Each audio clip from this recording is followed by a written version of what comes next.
Dans cette vidéo, on va parler de beaucoup de choses. J'ai fait tout un gros dossier avec pas mal d'informations et d'actualités à traiter. On va parler un peu des premiers conseils municipaux qui commencent à se dérouler. On a un maire qui démissionne tout simplement après avoir subi de multiples menaces depuis qu'il a été élu au premier tour. À côté de ça, on a les premières mesures d'Emmanuel Grégoire à Paris. On a Bali Bagayoko qui s'avère être un fils de noble d'une famille non pas sénégalaise, malienne, et d'anciens esclavagistes. Hein, c'est plutôt intéressant. Bref, à côté de ça, il y a encore beaucoup de choses. Il y a du Éric Ciotti. On va regarder tout ça dans cette grande vidéo.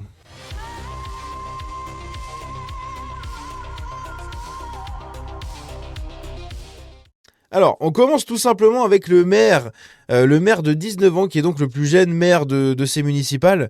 C'est un maire de 19 ans, il s'appelle Yann Treter, c'est le maire RN. Et oui, ça c'est très intéressant. Et donc il devient le plus jeune maire de France et le premier maire RN de l'histoire du département des Vosges, messieurs, dames. C'est quand même pas mal.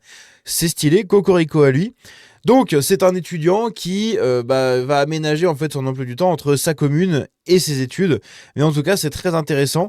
Il a déjà bossé comme attaché parlementaire et compagnie, donc il a déjà un pied dedans. Mais voilà, c'est cool. Cette petite jeunesse qui veut œuvrer pour sa commune et tout, je trouve ça excellent. À côté de ça, qu'est-ce qu'on a? On a un peu l'autre contraire. Je sais pas pourquoi j'avais encore laissé le truc des clampins, désolé. Mais du coup, c'est lui, hein, Yann Treter. Je sais pas si vous l'avez bien vu du coup sur les images, mais...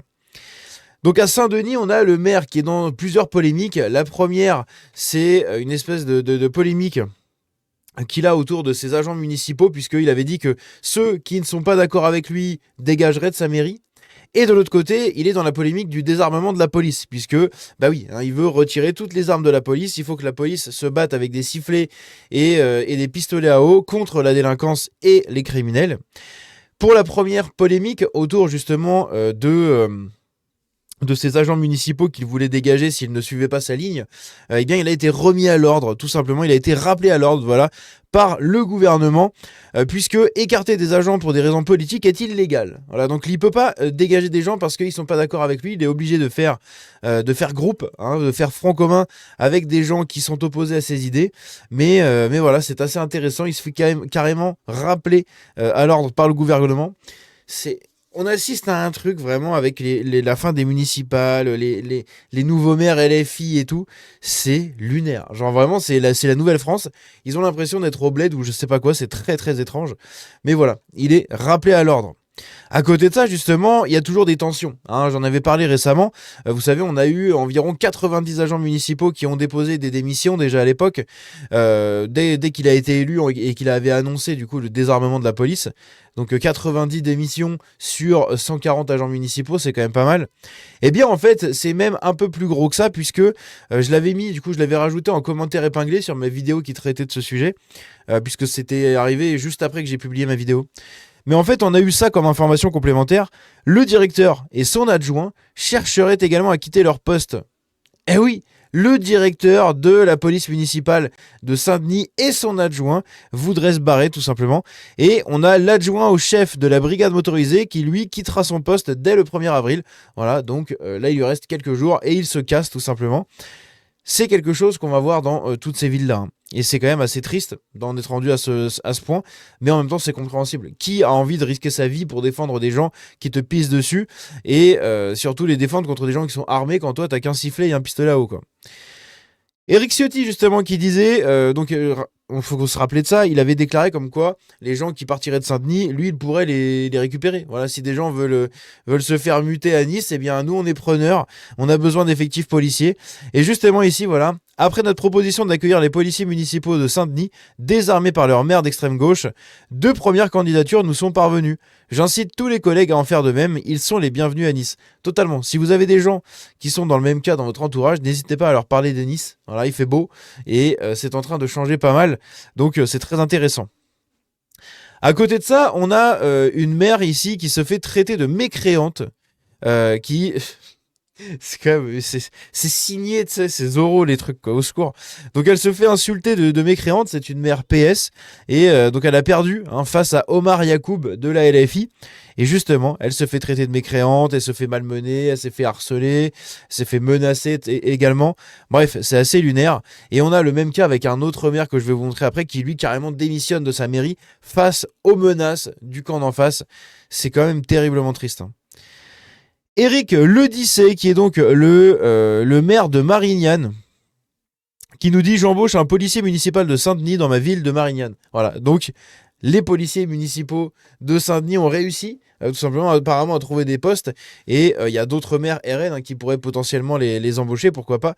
Mais voilà, c'est assez intéressant de voir encore une fois que la gauche va provoquer le meilleur réveil de la droite, hein, parce que les gens, les deux, trois les deux, trois autochtones qui restent à Saint-Denis, quand ils vont voir qu'ils sont même plus défendus par la police parce qu'elle peut rien faire, bah, ils vont se barrer. Hein, ils vont se barrer, ou alors aux prochaines élections, ils vont faire barrage contre la France insoumise.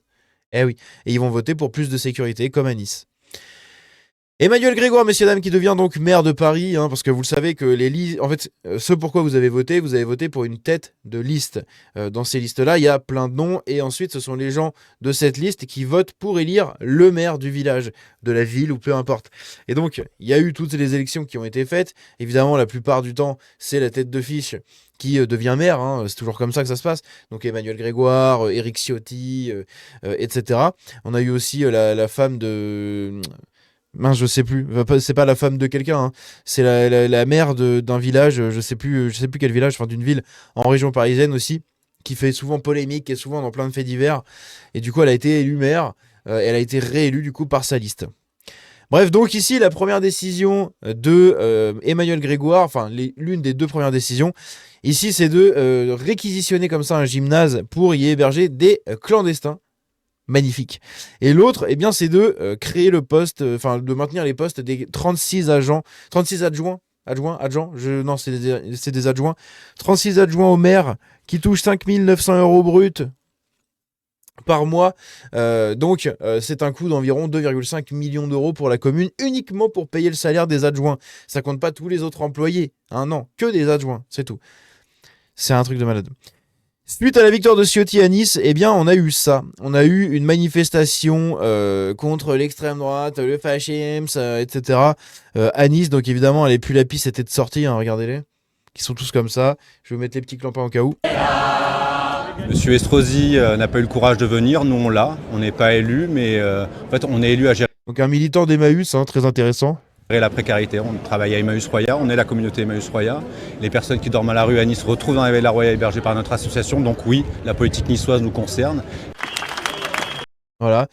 Des vieilles franges, on va pas tout regarder, hein, mais voilà, regardez le pattern habituel. Hein. Des vieilles franges, des babos, des étudiants. Voilà, et ça chouine l'extrême droite, voilà, ça fait des pancartes de merde. En fait, ils savent faire que ça, c'est un truc de malade, hein. Ils bossent dans des associations, mais au lieu de passer du temps avec les gens qui ont vraiment le besoin, bah ils profitent, hein, dès qu'ils peuvent, hop là, d'aller manifester, d'aller faire les pulapis directement à l'air libre. C'est quand même ridicule. C'est vraiment ridicule. Mais voilà tous ces gens. Ah, tiens, le fascisme, il a gagné. Oui, d'accord. Ça marche. Si ta ville, c'est un trou à merde, faut peut-être se poser les bonnes questions. Ici, Éric Ciotti qui nous dit: notre première urgence sera le pouvoir d'achat des Niçois. L'argent des Niçois appartient aux Niçois. Dans un mois, nous annulerons la hausse de la taxe foncière. Il y a aussi une autre information, une petite anecdote assez insolite mais très intéressante et très symbolique autour justement de la mairie d'Éric Ciotti. On va voir ça juste après. Ici, on a le premier conseil municipal à la Courneuve. Vous savez, la Courneuve, on en avait parlé, c'était la distribution de poulets et tout là. Et ben du coup, dans ce conseil municipal là, normalement c'est interdit, mais là visiblement ils ont le droit. Il y a une femme voilée qui siège en tant qu'élue. Voilà, juste ici la femme voilée là, elle est là. C'est illégal, hein. C'est illégal, qu'on s'entende bien. C'est vraiment illégal, et pourtant elle est là et elle a siégé au conseil municipal et tout. À côté de ça, on a des révélations, donc comme je l'ai dit, sur le maire de LFI, donc Bali Bagayoko, hein, Bali Balo dans son berceau, bandé déjà comme... Bon bref. Bali Bagayoko, qui en fait lui-même a avoué sur, ici vous le voyez, sur Radio Nova, Je vais pas vous faire écouter l'extrait, on s'en bat les couilles, on a plein de trucs à voir. Mais en gros, il est facilement retrouvable sur internet et je crois que d'autres gens en ont déjà fait des vidéos. Mais en gros, il dit lui-même qu'il est originaire d'une famille donc de la famille des Bagayoko, qui sont une famille de la noblesse au Mali. Le problème, c'est que le système sociétal du Mali fonctionnait. Alors, même s'il fonctionne encore comme ça, mais c'est moins officiel, on va dire. Mais en gros, il fonctionnait légalement à l'époque en tant que maître et esclave. Voilà, les nobles qui avaient des esclaves. Les Bagayoko étaient une grande famille de nobles, très ancienne. En tout cas, les noms, hein, après, qui ressemblent. Bakayoko, il y a aussi. Donc, au lieu des G, c'est des cas. Bref, il y a deux, trois petites transformations de noms et compagnie, mais en gros, c'est un peu la même famille, la même entité. Et ce sont tout simplement des gens qui ont potentiellement, très très potentiellement, fait fortune dans l'esclavage, mais au sein de leur propre communauté. Hein. C'est-à-dire que c'était des Noirs qui avaient des esclaves noirs, tout simplement. Un peu comme les Blancs européens dans l'Empire romain qui avaient du coup des esclaves. Bah aussi des territoires un peu plus barbares de l'Empire romain, mais qui étaient aussi du coup des blancs europééens. Hein. Quand on prend les Macédoniens, c'était la Thrace, enfin c'est pareil. Au nord de la Macédoine, tous ces trucs-là. Mais ce qui est intéressant, c'est ça, c'est de voir qu'au final, ça pose pas trop de problèmes pour la France insoumise. D'avoir un mec qui descend d'une famille comme ça, c'est assez curieux. Hein. C'est vraiment très curieux. On a Delogu, messieurs, dames. Delogu, ça faisait longtemps qu'on n'en avait pas parlé de notre cher débilo mentalo, là. Mais voilà, Delogu est perplexe. Après sa défaite au municipal, il affirme que, dans cette belle ville de Marseille, la démocratie n'a pas été respectée puisque nous n'avons pas d'élus insoumis. Donc, selon son gros cerveau à lui aussi, si ils n'ont pas d'élus insoumis au sein de l'opposition à Marseille, c'est parce que la démocratie n'a pas été respectée, c'est une manipulation des voix, etc. Non, c'est juste parce qu'en fait, tout le monde s'en branle de toi. Voilà. Il y a des gens chez la France Insoumise qui réussissent mieux parce qu'ils arrivent à convaincre la population. Voilà, ils arrivent à récupérer des voix. Toi, tout le monde s'en bat les couilles de toi et on n'a pas envie de t'écouter. C'est quand même très... Hein, c'est un peu triste, c'est un peu dommage. Voilà. Donc évidemment, venir chouiner comme ça, c'est très facile. Sauf que derrière, il faut comprendre pourquoi. Et quand on voit que même dans les cités, dans les quartiers nord de Marseille et tout, ça a même pas voté pour lui, alors qu'il passe sa vie à me dire oui, mais moi, c'est parce que je viens de là-bas que les gens m'aiment pas, je suis une racaille de là-bas. Non. Même là-bas, les gens ont voté socialiste. Hein. Ils ont voté pour celui qui suçait le mieux les babouches. Et celui qui suçait le mieux les babouches, c'est Payan. Et Payan a gagné, tout simplement. C'est un truc de ouf. Éric Ciotti ici, qui a officiellement été élu maire de Nice, donc par le conseil municipal, bon, évidemment. Et truc intéressant à noter, c'est que Christian Estrosi a refusé d'être présent pour la passation. Petite bite jusqu'au bout, hein. C'est quand même un truc de ouf. Ici, évidemment, on fait les ascenseurs émotionnels toujours dans ces vidéos, puisque là, on va retourner dans des trucs un peu plus tristes. Élu il y a 12 jours, le maire de Montcoutour, Olivier Pelan, démissionne après avoir été visé par 2 attaques en 4 jours pour protéger sa famille. Montcoutour, c'est un petit village dans les Côtes d'Armor. Je sais plus où, là, par là, dans ce coin-là, vers Saint-Brieuc. Il y a un tout petit village je crois qu'ils sont, de mémoire, ils sont 738 habitants. Un truc comme ça, donc c'est vraiment très peu. Hein. C'est vraiment très peu. Voilà, il est là, le village de Montcoutour, juste ici. Donc Montcoutour qui se situe là en Bretagne. Eh bien ici, il y a le maire qui a été élu au premier tour. Il a eu plus de 50% des voix, etc. Donc tout s'est bien passé, hein, 53,19% des voix. Dans une commune de 738 habitants, eh bien il a annoncé démissionner. Pourquoi ? Parce qu'en fait, depuis presque 2 semaines maintenant, il se fait menacer continuellement. D'accord ? Juste après les élections, il y a eu du coup des inscriptions qui ont été découvertes sur son domicile, donc sur les volets, sur la cour, etc. 4 jours plus tard, c'est sa voiture qui est vandalisée et rayée. Bref, et du coup, il a fait une lettre au préfet en disant « On ne peut pas travailler dans de telles conditions, je dois protéger ma famille. On ne sait pas de quoi les gens sont capables. » Là-dessus, je suis d'accord avec lui. Mais c'est d'une tristesse absolue. Le mec a gagné, la démocratie a gagné, hein, magnifique. Et justement, pour la démocratie, il y a un rassemblement qui est prévu le lundi 30 mars, donc demain à l'heure où j'enregistre et je sors cette vidéo, à 18h devant la mairie de Montcoutour, dans les Côtes d'Armor, en dessous de Saint-Brieuc. Voilà, c'est juste ici, hein. Mais j'ai trouvé cette histoire absolument folle quand même. T'as carrément un maire dans un village de 730 habitants qui se fait menacer, etc. Harceler, parce qu'au final, sur les volets, la bagnole et tout, c'est du harcèlement, hein, je pense. Pour rien, quoi. Pour rien. Enfin, pour rien. Après, on n'en sait pas. Mais ça va quand même jusqu'à la démission du mec pour protéger sa famille. Donc, c'est quand même grave. Éric Ciotti, donc voilà, ça c'est l'anecdote que je voulais vous montrer sur l'élection d'Éric Ciotti à la mairie de Nice. Puisque vous savez que, comme je l'ai dit, en fait, ce sont les listes qui élisent, une fois qu'elles ont gagné, leur maire au sein de cette liste. En général, hein, c'est comme ça que ça marche, mais en général, c'est toujours un peu la tête de liste. Hein, voilà, c'est le candidat qui porte la campagne et qui constitue la liste, qui, du coup, gagne les voix naturelles des gens dans la liste. Mais bref. Donc, il a été élu, etc. Tout le monde a voté pour lui, très très bien. L'anecdote, comme vous l'avez sûrement déjà un peu lu là, c'est tout simplement qu'il s'est fait remettre son écharpe ici par le monsieur du scooter. Le monsieur du scooter, c'est pendant ce qui s'était passé à la promenade des Anglais, je peux pas dire le terme, hein, mais l'Hakuna Matata qu'il y avait eu du coup le 14 juillet 2016 sur la promenade des Anglais, où vous savez le camion avait foncé. Eh bien, en fait, il y a quelqu'un qui avait fait tout ce qui était possible, au point même où il avait sorti carrément le pilote, enfin le conducteur de ce camion. Et c'est cet homme-là que vous voyez juste ici, c'est l'homme au scooter. D'accord. Et pour revenir un peu là-dessus, si vous avez des trous de mémoire, je vais vous relire ça. Je suis désolé, je suis complètement chaos ce week-end, j'arrête pas de bégayer, c'est un enfer. Mais je vais vous lire ça, ça va vous rafraîchir un peu la mémoire. Ce soir-là, alors qu'un camion bélier fonçait sur la foule, donc le soir du 14 juillet 2016, tuant 86 personnes et en blessant plus de 450, Franck Terrier, alors âgé de 49 ans et père de 2 enfants, n'a pas hésité.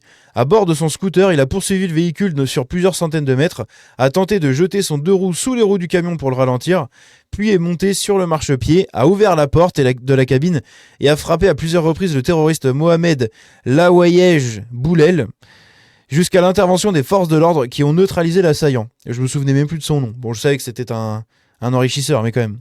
Bref, et donc, justement, avec cet acte de bravoure, parce que c'est lui qui a sorti le mec et tout, eh bien, il est nommé, hein, en tout cas, comme c'est marqué ici, c'est devenu un peu l'homme au scooter, le héros au scooter.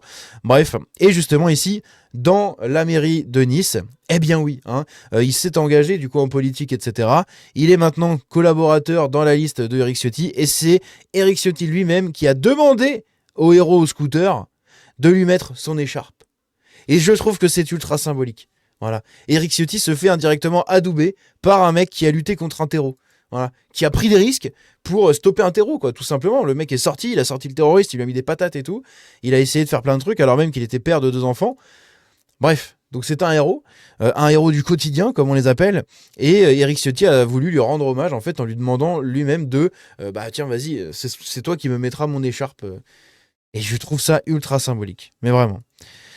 Ici, donc, on a Bali Bagayoko, on en a déjà parlé. Voilà, Emmanuel Grégoire qui a nommé 36 adjoints à la mairie de Paris dans la continuité d'Anne Hidalgo. 5 900 € par mois, voilà ce qu'il touche, les 39 adjoints. 36 adjoints. Ce qui représente un coût total de plus de 2,5 millions d'euros par an. 2,5 millions d'euros par an, c'est magnifique. Éric Ciotti qui nous dit l'évacuation d'un campement sauvage à la sortie de la voie rapide est actuellement en cours. Tolérance zéro à Nice pour ceux qui occupent illégalement l'espace public. Ah, le mec, ça fait une semaine. Ça fait une semaine qu'il est élu. Il va déjà réduire les impôts. Il a déjà lancé plein de projets et plein d'audits à droite à gauche pour faire un check-up global de la mairie. Et ici, pareil, hein, il aura fait plus de trucs contre les Roms, contre les migrants ou je ne sais quoi, qu'Estrosi pendant ses mandats, quoi. C'est quand même incroyable. Donc franchement, force à lui. Hein, il montre en tout cas aux Niçois qu'ils ont bien fait de voter pour lui.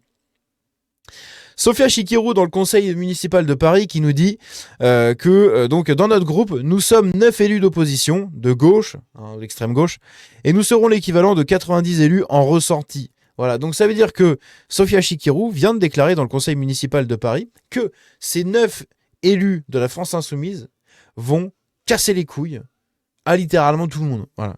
C'est-à-dire que la mairie de Paris se fait radicaliser à gauche toute par Emmanuel Grégoire et par la France Insoumise. Voilà. Donc c'est bien. Paris continue à chuter et maintenant la France Insoumise qui nous dit ouais mais là on est 9 là mais on sera comme si on était 90. Voilà, on va vous faire chier 10 fois plus. C'est quand même un truc de malade. Au secours, quoi. Franchement, mais je vous plains un petit peu. En fait, je plains les Parisiens qui ont voté à droite, qui ont quand même essayé de voter pour Dati, mais pour essayer de dégager un peu la gauche de la mairie. Je vous plains. Les autres, ouais, vous le cherchez. Hein, bien fait pour votre gueule, tout simplement. Et ici, du coup, Emmanuel Grégoire qui nous dit être maire de Paris, c'est aussi s'occuper de chaque pied d'arbre, de chaque poubelle qui déborde et de chaque trou dans la chaussée. On a vu l'état de Paris avec Anne Hidalgo. Hein. 2 mandats, la ville, elle est perdue. C'est un trou à merde, le truc. La ville lumière jusqu'à la ville poubelle, maintenant, c'est un peu ça. Hein. C'est un peu la ville poubelle. Bref, on a fini ce topo global des municipales. Dites-moi ce que vous en avez pensé dans les commentaires. Il y a eu pas mal de petites infos. Vous avez forcément un truc à dire ou n'importe. Je vous remercie énormément, encore une fois, j'en profite là, en ce dimanche des Rameaux. Je vous remercie énormément pour tout votre soutien, pour tout ce que vous me dites du coup au quotidien, pour les commentaires, les likes, pour continuer à regarder mes vidéos, etc. Franchement, je sais même pas comment vous remercier. Donc vraiment. Je vous remercie du fond du cœur. Je vous souhaite une bonne semaine sainte et on se dit à très bientôt. Voilà. Pour reparler un peu de tous ces trucs. Parce qu'il y a encore beaucoup de choses à dire. Il y a pas mal d'autres sujets qui vont arriver. Aïe, aïe, aïe, aïe, aïe, aïe. On n'a pas fini d'en voir. Bref, encore merci. Bonne fin de week-end et ciao.